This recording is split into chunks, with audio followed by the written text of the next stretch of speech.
I had many of the disadvantages needed for success, but certainly not all of them. I had two wonderful parents who were hardworking, both immigrants. And what I'm about to tell you, I will tell you that I was born for. I was born ready for what I'm about to announce. And, of course, my prediction of a month ago was that I believe that I would be moved to drive time, 3 to 6 Eastern, at some point. And today I'm proud to announce that the Savage Nation, hosted by yours truly, moves to drive time, 3 to 6 Eastern. And I guess that's it. That's the big deal. And it's coming in January. I've waited for this, I would say, my entire life. The prediction is correct. And let me read you the press release, and then I'll take your calls on this. The biggest questions really are these before I tell you what I want to say. And that is this. Will this change of Michael Savage going to drive time change the course of the next election? Remember who you're listening to. I developed the concept of borders, language, and culture as defining a nation. No one has done it better than I. And yet there's not a single politician, including Ted Cruz, who has ever quoted borders, language, and culture as his, let us say, mantra. If I was running for office, I'd run on one platform. Borders, language, and culture. Stick with Michael Savage, you'll have secure borders, English as the only language, we're not a polyglot nation, we're not the Tower of Babel, learn English or go home, and culture. The common culture that is the glue that has kept nations together since the beginning of nationhood. Borders, language, and culture. That's what I would talk about, and that's what I will talk about right through the next election, midterms and full terms. And so let me go now to these questions. The time slot change certainly reflects something about my show that has resonated with the American people. What do you think that is? And what does this change mean for talk radio? Because with this new time slot, I'm going to attract 4 to 5 times, I would say 4 to 5 times initially more listeners. And which group do you think will find the Savage Nation next? Remember, I've been at it for 20 years.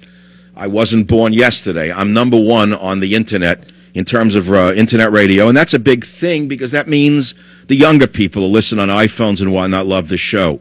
The fact is that daytime talk radio is basically stuck all day long on the same topics, the same talking points for too long. They're good people doing a good job, but there's only so much of it that you can listen to. So I'll ask you, what are you most looking forward to hearing on the Savage Nation when the new time slot opens up to me in January? Secondly, as a loyal listener, what excites you the most about this change? And by the way, who do you think is most surprised that my prediction came true? How will the influence of the Savage Nation grow, etc.? 855-400-7282. I can ask you, what are the greatest Savage hits over the years? We have some of them for you today, the golden oldies. We've culled the archives, and we've got short takes on all of them. Some of the best: Savage on Talking to Moses, Savage visiting Google Earth for the first time, me commenting on the Gerald Ford funeral, me stating Saddam was executed too quickly to cover up what he knew, Savage reading the warnings on an ammo box to prove that I can have you listen to me even reading the warnings on an ammo box in French, Savage discussing the legacy of George Bush, Savage delivering food to Mama Savage 3,000 miles away, the Savage Manifesto after I met with my kitchen cabinet on how to save America, Snowy the dog when she was dying, my favorite interview. By the way, one of my most famous interviews was that with the Reverend Jerry Falwell, where we had, I would say, a gentlemanly disagreement on who goes to heaven. And I think many of you never forgot that interview. We have Teddy howling at CNN, watching Wolf Blitzer, getting sick and, frankly, soiling the rug watching Wolf Blitzer. Some of my predictions, which were all true, will be played on the show today and tomorrow. And now let me read you the official Cumulus Media Network's press release. The Savage Nation, hosted by Michael Savage, moves to drive time 3 p. to 6 p. Eastern Time. Atlanta, September 2013. Cumulus Media Networks, with more than 5,500 affiliate radio stations, reaching 129 million listeners every week, announces that Michael Savage's The Savage Nation will move to the highly coveted 3 to 6 p.m. Eastern Time slot beginning in January 2014, bringing Savage's unique brand of news, views, and reviews to drive time on top radio stations nationwide. The Savage Nation will air on more than 200 affiliates right out of the gate of Cumulus Media Networks, including 60 stations owned and operated by Cumulus. Some of the cities where the Savage Nation will air during drive time include the following: New York, WABC; Chicago, WLS; Dallas, WBAP; Washington, D.C., WMAL; San Francisco, KSFO; WJR in Detroit, and others. They wrote this: not limited to politics, Michael Savage has moved millions with his insights, humor, and versatility. His Ph.D. from the University of California and his 28 published books, including 6 New York Times bestsellers, have made him, quote, the Mark Twain of our time to many. The Savage Nation is the #1 radio show on the Internet. Savage was awarded the coveted Freedom of Speech Award by Talkers Magazine. John Dickey, Executive Vice President and Co-Chief Operating Officer of Cumulus, who made this happen, had this to say: Savage is a proven ratings winner. Compelling, thought-provoking content is paramount, and Savage delivers show after show. Myself, here's what I said. With this important time slot, as well as the iconic Cumulus stations coveted by everyone in radio, I hope to edutain the world. Politics will always be my mainstay, but there is so much more to talk about. Breaking news, science, religion, films, and books, well, they've always been my calling cards. With these new stations, a new time, I break out a new deck. And now we go to the phones on the Savage Nation.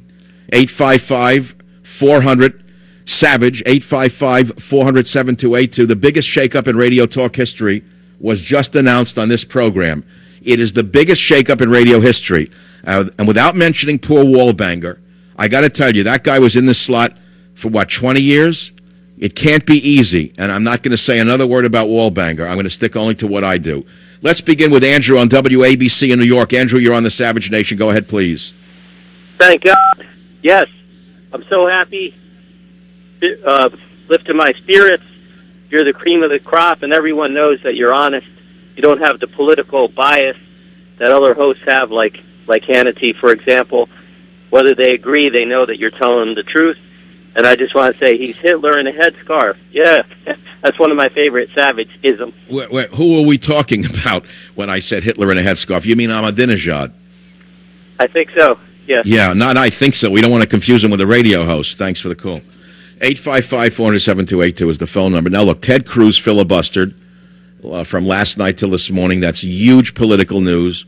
But I got to ask you a question mixed in with my own story here today.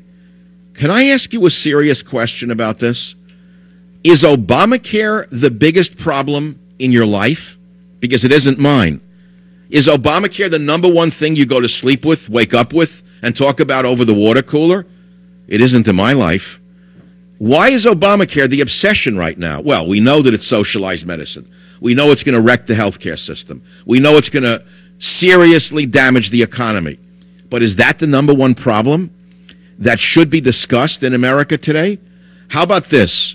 How about the Islamist movement around the world? How about the fact that the Islamists have made headway into our intelligence agencies in this country, and I'm worried about it? How about the fact that our intelligence agencies are more concerned about patriots than they are about Islamists? To me, I'd put that at the top of the list. How about you? Rob in Florida, you're next up on the Savage Nation. What's on your mind?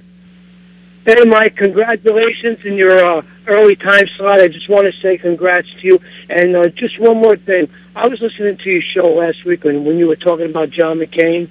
And this afternoon, my wife seen me running from the living room to the bathroom. She asked me what was wrong. I said, I'm going to throw up. I cannot believe what I heard him say today. He is such a coward. I don't care what anyone says. He's a coward. But here's the thing about McCain. McCain is suffering PTSD in the minds of psychiatrists who have sent me letters. He's well known to be suffering from it.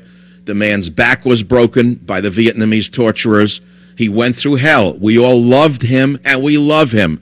But we don't have to look up to him when his politics have taken on the tone of the opposition. And that's what it comes down to. He is a man. If you could live through what he lived through and still walk, you'd be quite a man. But the fact is, politically, he's gone over to the other side. And I do believe that he's suffering PTSD. So let me ask you this question. Why do you think Cumulus gave Michael Savage, me, the most coveted time slot in talk radio? Now, that's a loaded question, but it's an important question. And the second one that I'm going to ask you, and this is a big one. Yes, Drive Time has the biggest audience in talk radio so far as I know. Here is the question. You've gotten used to listening to me now later at night, 9 p.m. Eastern, 6 p.m. on the West Coast. Are you going to be able to listen to me at 12 noon on the West Coast and 3 p.m. on the East Coast? Well, people do. They listen to others in the middle of the day. But how do you do that? And I found out how you do it, and I'm quite surprised. Remember, I did Drive Time on the West Coast for, 15, 16 years. So Drive Time is actually my favorite time. I'm not a morning person. It's been a tough adjustment. It's been a very tough year. But if you woke me up at 3 o'clock in the morning and you said, Michael, you got to do a show in 5 minutes and it's got to run for 3 hours, just turn the computer on, put me onto the Drudge Report, put me on a few other sites and give me a cup of tea, and I'll be doing that show within 5 minutes. On the top of Drudge right now, right side, radio host Michael Savage moves to 3 p.m. Eastern Time in new national rollout.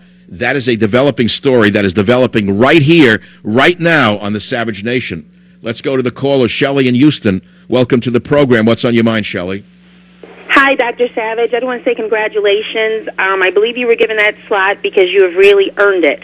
And I think the thing that sets you apart from your competitors is really, it's not even about educational attainment. It's about your intelligence. There's a lot of people that are intelligent that don't have degrees. But you, to me, the others simply repeat mantras. They just have opinions without having any facts to back them up. And I think that's what separates you. But one thing I wanted to know... Well, I want to say this. I was born ready for afternoon drive. It's not like I have to move into it. I was born ready for it. And truthfully, I had many of the disadvantage necessary for success. Certainly not all of them. I had two parents who worked very hard. Both were immigrants. And they taught me the value of hard work. They told me never to accept welfare. They sneered at anyone who took welfare. They detested people who were poor like them who didn't take care of their property. They prided themselves on a little apartment, and they kept it as clean as can be.